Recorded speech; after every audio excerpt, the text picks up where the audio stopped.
some criticisms seem obvious today. That's because we've seen where certain ideas and powers can lead. But the thinker we're talking about today was calling these things out while they were still being born. He wasn't observing a changing world. He was living through the exact moment a new worldview was taking over. He didn't speak as a scholar, but as a direct witness. And he didn't just describe the shift. He recognized it for what it was and dismantled it piece by piece, long before most people even sensed its impact. That's what makes his words so valuable. He said out loud what many would only understand centuries later. Listening to him today is like hearing a clear, rational voice in the middle of a storm, a voice that doesn't get swept away, a voice that tries to restore order while everything is already slipping away. Enjoy the video. The real enemy of power isn't ignorance, it's total clarity. Those who truly see reality don't get lost in symbols, don't hide behind myths, and don't go looking for answers because they already know. They see what others choose to ignore. And that's exactly why they're dangerous. Not out of arrogance or provocation, but out of pure intellectual honesty. Porphyry of Tyre was one of them. Someone who saw clearly, spoke plainly, and stood tall while the rest bowed down. Not out of pride, but out of principle. He chose to look at the world exactly as it was. He didn't fall for new absolute truths, and he didn't bend to the language of faith. He saw Christianity for what it looked like to him, a shaky system of ideas built on confused texts and forced interpretations. While Christianity was spreading across the Roman Empire with power and aggression, he did the opposite. He took a stand, analyzed, questioned, and dismantled when necessary. He never feared saying what he thought. His target wasn't just the doctrine, it was the people pushing it forward. He didn't critique from a distance. He went deep into the texts, the rituals, the symbols, and the dogmas, and treated them for what they were. And so, his work was censored, burned, and erased. He was hated by all Christians. That's why he remains one of the most sharp, fearless minds ancient philosophy ever produced. He was born in Tyre, in Phoenicia, around 234 AD, into a family cultured and wealthy enough to give him a proper education from an early age. His birth name was Malchus, of Semitic origin, but once immersed in Greek culture, he changed it to Porphyry, likely to honor the language and tradition he chose to think within. In a world dominated by Greek thought, changing one's name meant cutting ties with your roots to build a new identity, one based on awareness and freedom, not belonging. Very little is known about his private life, no mention of a wife, children, or lasting family ties. His biography seems made entirely of study. He spoke and wrote in Greek, studied with philosophers in Athens, and later with Plotinus in Rome. He was the student who would preserve the master's works, and the one who would eventually break away from him. His vision was different, more grounded, more logical, less mystical. He tried to build a bridge between Plato and Aristotle, between thought and reality. And it was from that place, from that clear-headed perspective, that he launched his fierce attack on Christianity. It was a work written on parchment, crafted with precision and method, no insults, no hysteria. A philosophical treatise with a blunt and brutal title, Against the Christians, 15 books, an entire work dedicated to dismantling, line by line, everything he believed was turning Christianity into a threat, not just to philosophy, but to intelligence itself. No other pagan thinker had ever dared that much. Celsus. Yes, he had come before, but it was Porphyry who went deeper, who struck the exposed nerves, who hit where it hurt the most. One of his most direct criticisms was aimed at baptism. He considered it a logical aberration. He found it absurd that a newborn should be washed simply for being born. What guilt could possibly belong to a creature who hasn't even lived? Yet, according to Christian doctrine, that guilt did exist.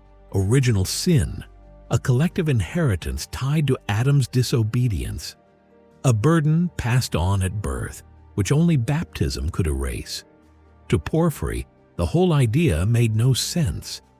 But today we can say it did have a purpose: to create guilt before there's even a consciousness capable of understanding it.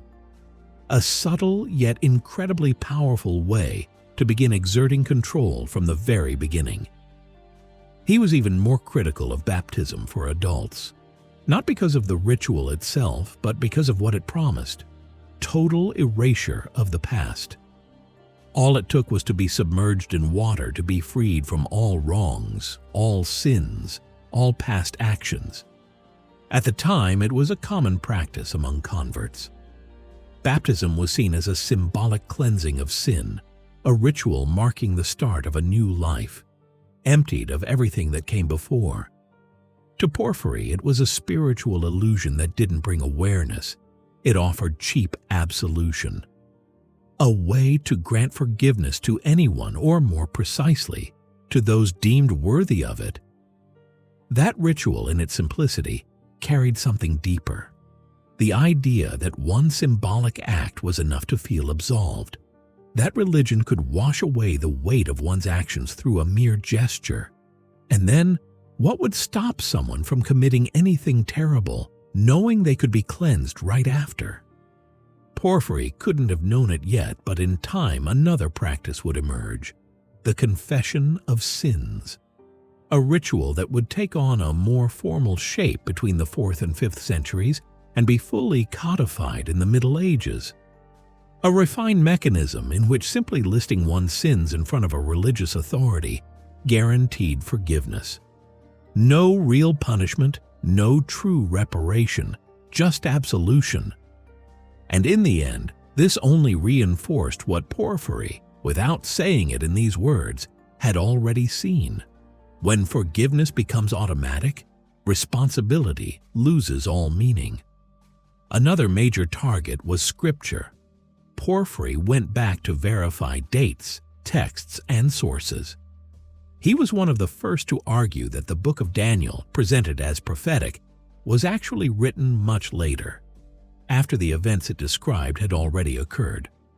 A carefully constructed text designed to give authority to an invented narrative. And he didn't stop there. Even the Gospels, in his view, were full of errors, contradictions, and later additions. He compared the accounts of the Passion and Resurrection and exposed the discrepancies point by point. Then there were natural phenomena reinterpreted as mystical events. The eclipse during the crucifixion, for example, was treated as a supernatural sign. For Porphyry, it was just another case of symbolic reading taken to the extreme. A way to build myth, not to recount facts. He went on to examine how Christians read texts, always through forced allegorical interpretations, twisted to match the message they wanted to deliver. In his view, they weren't searching for truth. They were searching for confirmation of what they had already decided to believe. They would take Plato, distort him, mix him with the Bible, and claim there was agreement. That, it seems, made him furious. He saw it as a true betrayal, a misuse of philosophy, a way to cloak a doctrine in rationality when, to him, it was anything but rational or truthful. Among all his accusations, the most unsettling was this: Christianity was nothing but total chaos, not moral chaos, cosmic chaos. It was disorder. Every civilization, every people had a law, a tradition, a way to honor the order of the world. Whether through the worship of gods, Eastern wisdom, or Mosaic law, these were, to him, different but legitimate paths. Christianity, on the other hand, claimed to be the only way, the only truth, the only salvation. It did not recognize plurality. Everything outside its doctrine was labeled as error, heresy, idolatry. The texts of the time made it clear, he who does not believe will be condemned. Outside the church there is no salvation. He who does not accept Christ's word is a child of perdition. These were absolute, exclusive, totalizing statements. For Porphyry, this kind of language was unacceptable, arrogant and extremely dangerous, an attack on reason itself, and he didn't speak out of hatred. To him, truth wasn't something to declare, it was something to search for, and it had to be sought through the hard work of thinking, not through obedience. He didn't target poor Christians, but the intellectuals, perhaps because he knew the poor had no tools to study. Exhausted by labor, immersed in hardship, they merely repeated what they were told and couldn't fully grasp what was happening. The real problem in his eyes were those who did have the tools but still chose to submit. Those who had studied, who knew Plato and Aristotle, and yet used them to reinforce religious doctrine. To him, they were the real threat, because they knew and still betrayed. They had consciously chosen to serve not truth, but propaganda. That's why he feared philosophy might be turned into a servant of faith, because then philosophy would no longer be free. It would no longer be a quest. It would become just another tool for control. One of the most obvious targets of this accusation was Origen. Porphyry knew him. He had read him, perhaps even met him. Origen was the greatest Christian theologian of the time, and according to Porphyry, he was also the worst kind of traitor. He said Origen had taken the philosophy learned from his Platonic teacher and prostituted it to Christian myths. He used that exact word, prostituted.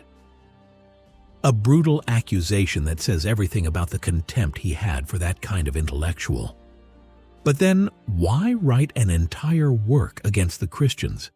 Why bother if he truly didn't care?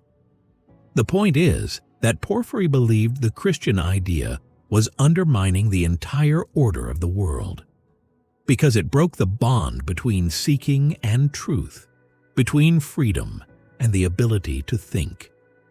Christianity offered immediate access to truth, available to anyone, without going through critical thought. To him, Christians were paranomoi, outside the law. Not because they disobeyed social norms, but because they disobeyed the law of the cosmos, the order that governs everything. His thinking was too dangerous to be left circulating. His book was condemned by 3 emperors, burned, erased. None of his works against the Christians survived intact, and much of what we know comes from his opponents. Eusebius of Caesarea is one of the main sources on Porphyry's lost works. He accused him of spreading lies and wrote against him mainly to defend Origen. Apollinaris wrote a text titled, "Against Porphyry." Methodius of Olympus wrote a work accusing him of blasphemy. Augustine of Hippo called him the greatest enemy of the Christian faith, and there were others.